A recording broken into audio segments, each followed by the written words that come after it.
Complete आप परिमेय संख्या लेगा ना परिमेय संख्या पे a बटा b रूप में लिखा गया ठीक है।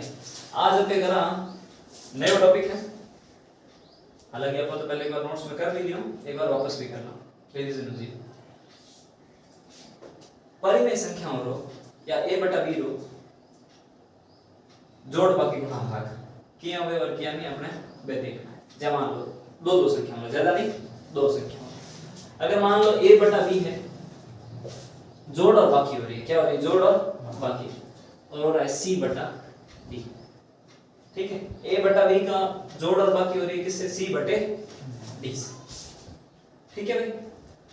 अब मेरे को इसको करनी है जोड़ या बाकी, तो आपको एक चीज ध्यान रखनी है, आप जब वैदिक गणित पढ़ते हो तो उसमें आप बीजगणित वाली विधि पढ़ते भी हो, ये आपको चिन्ह याद रखना है ठीक है। मैं पाला लियोड़ा ऊपर है रस्तो तो भी साहब ले याद सतत के नहीं आने दूंगा है। चलो ध्यान देगा। अब देखो इस तीर का निशान कहां जा रहा है, यहां वाला और ये वाली आपस में, इसका मतलब क्या d का गुणा किससे होगा a से, तो क्या हो गया d का गुणा a से क्या आया 8। बीच में प्लस या माइनस है तो बीच में प्लस या माइनस, b का गुणा किससे हो रहा है c से, क्या आया अपने पास bc बटे bd, b का गुणा d से क्या आ गया bd। कोई दिक्कत नहीं सर, नहीं सता कोई दिक्कत कौन ठीक है। एक ही तरीका चाहे प्लस हो चाहे माइनस कोई भी फर्क नहीं। अब देखो बट्टे में थोड़े जाते हैं, इधर a के और b के बीच में बट्टा, इधर c और d के, इनके बीच में बट्टा नहीं है ध्यान रखना, इसके बीच में या तो प्लस है या फिर माइनस ठीक है। यानी कि अब इधर देखो, इधर पूरे के नीचे में क्या है बट्टा, इस पूरे के नीचे में बट्टे में और इस बट्टे में थोड़ा ध्यान रखना ठीक है, कभी कंफ्यूज मत होना। यानी कि इस bd का भाग इस ad में भी जाएगा और इस bd का भाग इस bc में भी जाएगा, लेकिन इधर b का भाग सिर्फ a में जाएगा और इधर d का भाग सिर्फ किस में जाएगा c में। कोई दिक्कत नहीं। चलिए सबसे पहला तरीका अपना होता है, ये आपके जोड़ बाकी गुणा भाग में काम आएगा किसमें abcd वाले में, परिमेय संख्याओं में 1/2 + 3/4 ऐसा इस टाइप।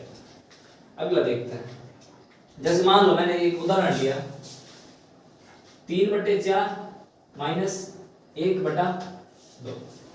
3/4 - 1/2। अब देखो भाई 2 का गुणा 3 से कितना आया 6, बीच में किसका चिन्ह है माइनस, 4 का गुणा 1 से कितना आया 4 का गुणा 2 से कितना आया 6 में से 4 गया कितना बचा 2/8। फिर इसको आप वापस काटोगे तो क्या हो जाएगा 1/4। आप चाहो तो इसमें लसब लेके भी कर सकते हो ठीक है, वो लसब, लेकिन अपनी जो ये है ना ये सर हो मैं आप कहीं पर भी लगाओ ये तो लागू होना ही है ठीक है। इसको काट के लिखोगे फिर भी अपना उत्तर नहीं आएगा पहला। अगर मान लो ये होता तो भी हम कोई दूसरा देखते हैं सवाल, जैसे मान लो 3/7 + 2।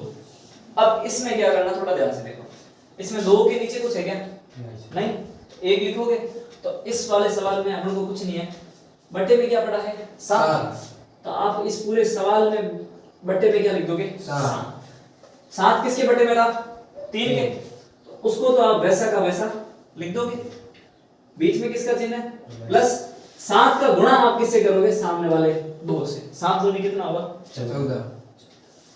14 और 3 कितने हो गए 17 बट्टे क्या पड़ा है 7। अब ये बताओ कैसा है, आपने 7 का 2 से, अब इस 1 का वापस आप 3 से गुणा करते हो और इस 7 का वापस आप मान लो बट्टे में 1 पड़ा है, देखो भाई 1 का 3 से गुणा 3, 7 का 2 से गुणा 14 और 7 का 1 से गुणा कितना आया 7। यहाँ पे प्लस या माइनस हो कोई फर्क पड़ेगा, उत्तर में फर्क पड़ेगा, अगर प्लस है तो उत्तर अलग आएगा, माइनस है तो उत्तर।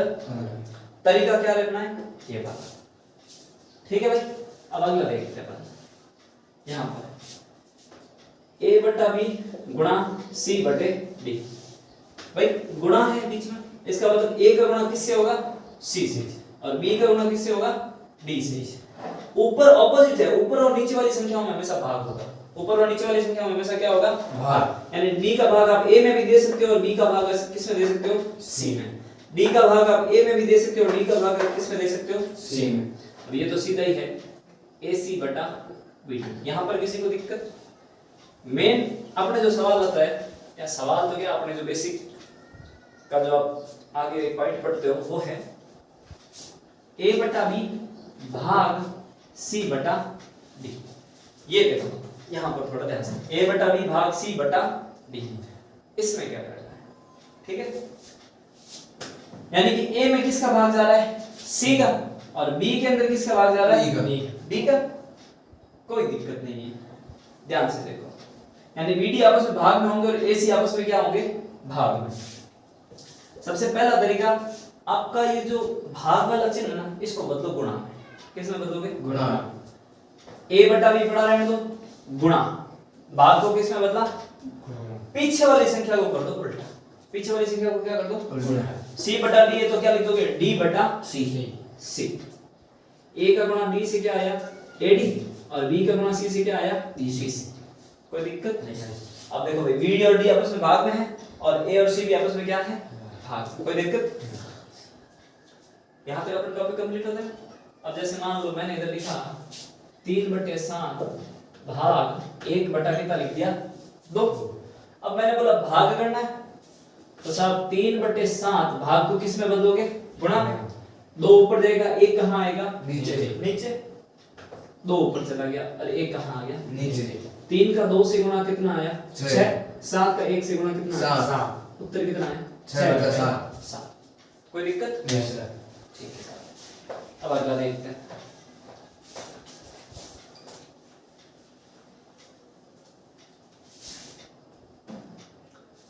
अगर मान लो ये संख्या हो जाए, इसमें क्या है कि थोड़ा आपके पास देखो a भाग b बटा c, a भाग b बटा c। अब ये करना है, इसमें थोड़ा ध्यान देना। इसका मतलब आप ये लिख रहे हो कि a के अंदर मैं किसका भाग दे रहा हूं, b बटे c का। मेन भाग वाला चिन्ह ये है और आपके पास पीछे वाली जो परिमेय संख्या वो ये रही, यानी कि ये जो बड़ा बट्टा है ये कहाँ है, ऊपर। ये हमारे हम प्रश्न हल करने के तरीकों के लिए हम इसको बड़ा बट्टा लिख रहे हैं और ये छोटा वाला बट्टा हमें छोटा वाला है, ठीक है।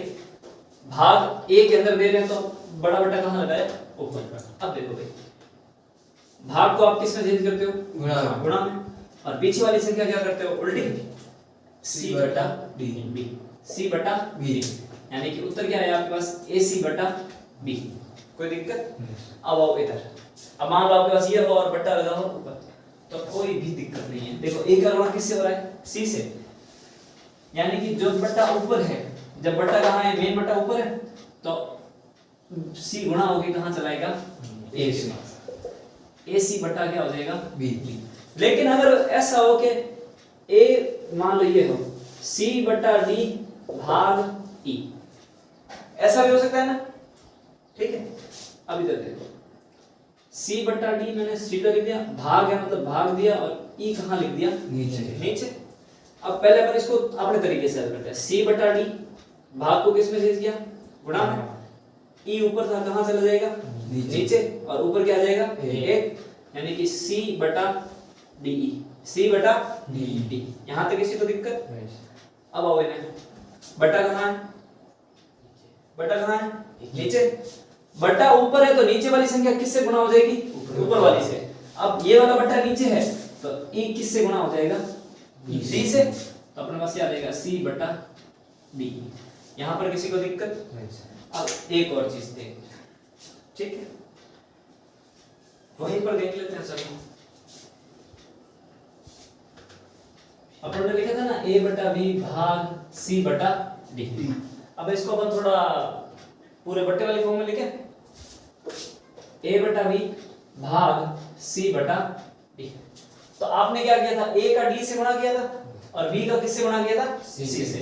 यानी कि ये d गुणा होके कहां चला जाएगा, a के पास, और ये b गुणा होके कहां चला जाएगा, c कहां चला जाएगा, b के पास। यानी कि उत्तर क्या आ जाएगा, ad बटा bc। ये आप थोड़ा बट्टे वाले में ध्यान, हमें ज्यादा आयो कराए थे बस, हमें ऐसी हमें याद होनी चाहिए। रिवीजन में मतलब ये है कि भाई अपन एक बार चीज पढ़नी है नहीं, बिना करे पाछी देखो ना नहीं, तो अपने माइंड में पाछी रिकॉल होती रहेगा।